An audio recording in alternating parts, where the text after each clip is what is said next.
Neema ya Bwana wetu Yesu Kristo na upendo wa Mungu Baba, ushirika wa Roho Mtakatifu uko nasi sisi sote sasa na hata milele. Uko pamoja na familia yako, pia uko pamoja na kila unachofanya kilicho sawa na mapenzi yake. Karibu katika tafakari ya neno la Mungu inayoandaliwa na mchungaji Chris. Naitwa Zawadi Machibia. Tafakari ya neno la Mungu iko kwenye Rhapsody ya Uhakika. Inawezekana ukawa umepata nakala ya kitabu hicho, na kama hujapata pia si tatizo sana. Unaweza kusikiliza sauti hii kila siku kwa ajili ya maisha yako ya kiroho. Lakini jitahidi upate hiyo nakala. Nakala hiyo inapatikana katika sehemu mbalimbali, katika ofisi zetu za Dar es Salaam na pia katika maeneo mengine katika nchi mbalimbali kote duniani. Ukiwa na maswali kuhusiana na kupata nakala, usiache kutuandikia. Namba yetu ni +255 766 444 996. Leo nimetanguliza kukueleza namba ambayo unaweza kuwasiliana nasi ili basi uweze kupata nakala ya Rhapsody ya Uhakika. Kwa namba hiyo tutumie ujumbe, halafu utapata namna ya kitabu hicho jinsi gani kinaweza kukufikia.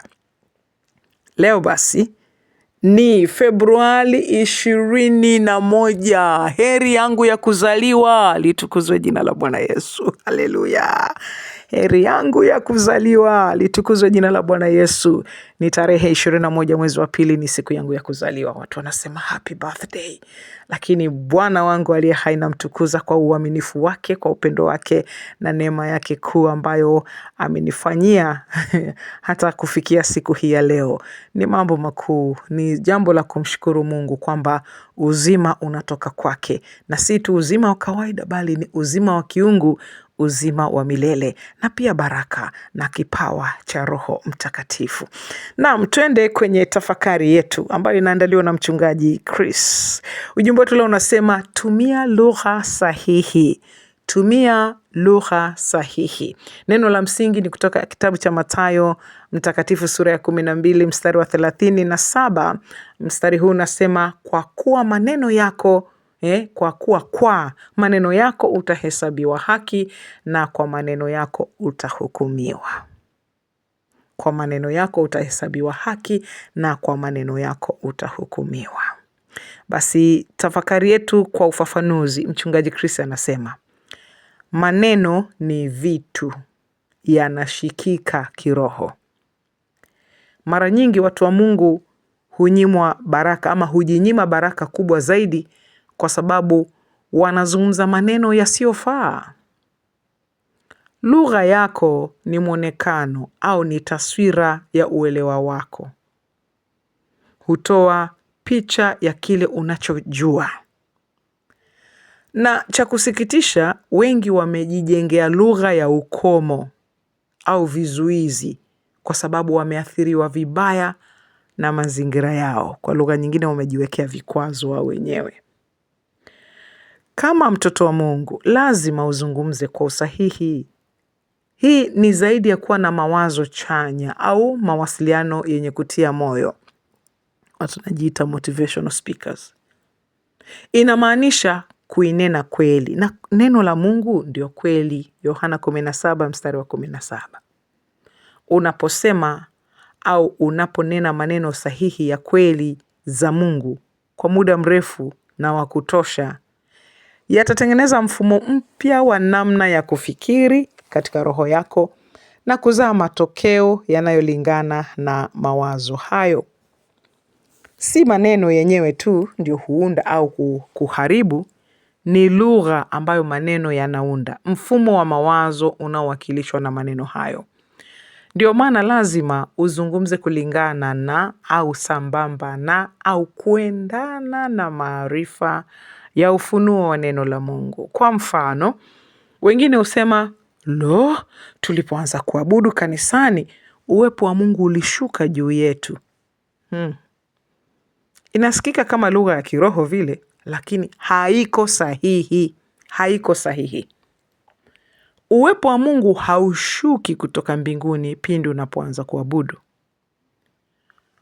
Umeubeba uwepo wake. Wewe ni hekalu lake. na Mungu anaishi ndani yako milele. Yeye haji na kuondoka.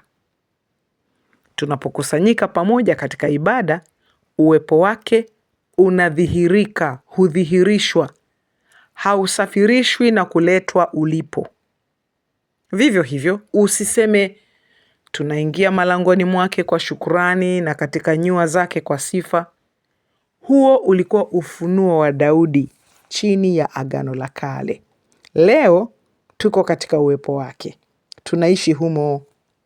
Huingii na kutoka mbele za Mungu, unaishi ndani yake milele. Haleluya! Jizoeze kutumia maneno yanayolingana na asili yako ya kiungu. Linganisha lugha yako na ufunuo wa Agano Jipya wa wewe ni nani katika Kristo, na utaendelea kutembea katika ongezeko la utukufu kila wakati na ushindi endelevu na kuendelea kusonga mbele maishani. Haleluya, haleluya, haleluya. Maombi. Mpendwa Baba, asante kwa ufunuo wa neno lako unaoangazia roho yangu nuru. Maneno yangu yamejaa neema na nguvu, yakizalisha ushindi ndani yangu, ubora na utukufu. Kila mara mimi ninanena lugha kulingana na kweli yako, nikidhihirisha mawazo yako ya kiungu kupitia maneno yangu. Na kila mara ninaendelea kubadilishwa kutoka utukufu hadi utukufu kwa nguvu ya neno lako, katika jina la Yesu Kristo. Amina. Haleluya. Basi masomo zaidi kutoka Mithali sura ya 18 mstari wa 21, neno linatuambia mauti na uzima huwa katika uwezo wa ulimi, na wao waupendao watakula matunda yake. Wakolosai sura ya 3 mstari wa 16 inasema neno la Kristo na likae kwa wingi ndani yenu katika hekima yote, mkifundishana na kuonyana kwa zaburi na nyimbo na tenzi za rohoni, huku mkimwimbia Mungu kwa neema mioyoni mwenu. Kitabu cha Filemoni ile sura ya 1 mstari wa 6 inasema ili kwamba ushirika wa imani yako ufanye kazi yake katika ujuzi wa kila kitu chema kilicho kwetu katika Kristo. Haleluya, haleluya, haleluya. Mara nyingi mtu wa Mungu ametufundisha, maana hiyo hapo sasa ndio tafakari ambao ametushirikisha leo kuhusiana na maneno yetu, kulingana na jinsi tunavyozungumza, jinsi tunavyojieleza. Hapa amesema kabisa tumia lugha sahihi. Tumia lugha sahihi. Na tunaweza tu kutumia lugha sahihi kama tutajiona jinsi Mungu anavyotuona. Sio kujiona jinsi mazingira yanavyotuona, au tusijione kwa jinsi familia zetu zilivyo, kwa sababu mtu asema familia yetu maskini, tumezaliwa na hivi analalamika. Mungu asema nchi yetu maskini na hivi, kwa kuzoeshwa maneno na watu ambao hawana ufahamu wa mambo ya Mungu. Tuna uwezo wa kubadilisha mazingira. Anatuambia tutumie maneno au tutumie lugha sahihi. Na lugha sahihi hapa ametuonya kabisa kusema kwamba si jinsi ambavyo unajua wale motivational speakers, watu ambao wanakutia moyo, wanakuwa na mawazo chanya, mawazo yenye kutia moyo. Hapa anasema tunene neno la Mungu jinsi linavyosema. Tuinene kweli, na neno la Mungu ndio kweli yenyewe. Tunaposema maneno sahihi kuhusu kweli ya Mungu kwa muda mrefu na wa kutosha, basi hayo maneno yanatengeneza mfumo wa kiungu, mfumo mpya wa namna ya jinsi tunavyofikiri. Kwa mfano, kuna neno katika kitabu cha waraka wa kwanza wa Yohana linasema kwamba kama jinsi alivyo yeye juu mbinguni ndivyo sisi tulivyo hapa duniani. Kwa hiyo kama Kristo Yesu alivyo mbinguni ndivyo na mimi nilivyo hapa duniani. na kwamba aliye ndani yangu ni mkuu kuliko yeye aliye katika ulimwengu huu. Haya ni maneno ambayo ukitafakari na kuendelea kuzungumza lugha sahihi, utakuta kwamba huna kinachokushinda duniani, hakuna kinachokutisha duniani, na hakuna kinachokutikisa duniani, kwa sababu unakuwa umetengeneza mfumo mpya wa maneno ya jinsi ya kufikiri na katika roho yako, na maneno hayo basi, kwa sababu ni kweli ya neno la Mungu, yanazaa matokeo yanayolingana na mawazo hayo. Kwa hiyo si tu maneno jinsi unavyosema, bali ni muundo, mfumo mzima wa maneno yako, mfumo mzima wa mawazo yako unaowakilishwa na maneno unayoyazungumza. Basi ndio maana ni vizuri tukazungumza kulingana na neno la Mungu, tukaendana na maarifa ya neno la Mungu. Ndani yake humo ni ufunuo wa siri za neno la Mungu. Kuna wakati mwingine miaka ya nyuma, kabla tujalijua neno vizuri, kwa namba shuka Bwana, shuka Bwana. Hapana, Bwana anaishi ndani yetu, hawezi kushuka. Alikwisha kutuambia kwamba anakwenda, lakini atamwagiza Roho Mtakatifu. Roho Mtakatifu alishashuka tangu ile siku ya Pentekoste. Alipokaa ndani yetu ndio yuko mpaka leo. Haleluya. Kwa hiyo tunapokusanyika katika ibada, uwepo wake unadhihirishwa. Nguvu yake inadhihirika. Mungu anajidhihirisha mwenyewe ndani yetu. Hivyo hivyo ukiwa nyumbani, hivyo hivyo ukiwa kazini, kila mahali wewe unadhihirisha uwepo wa Mungu aliye hai. Hiyo usilisahau. Zungumza lugha sahihi. Haleluya.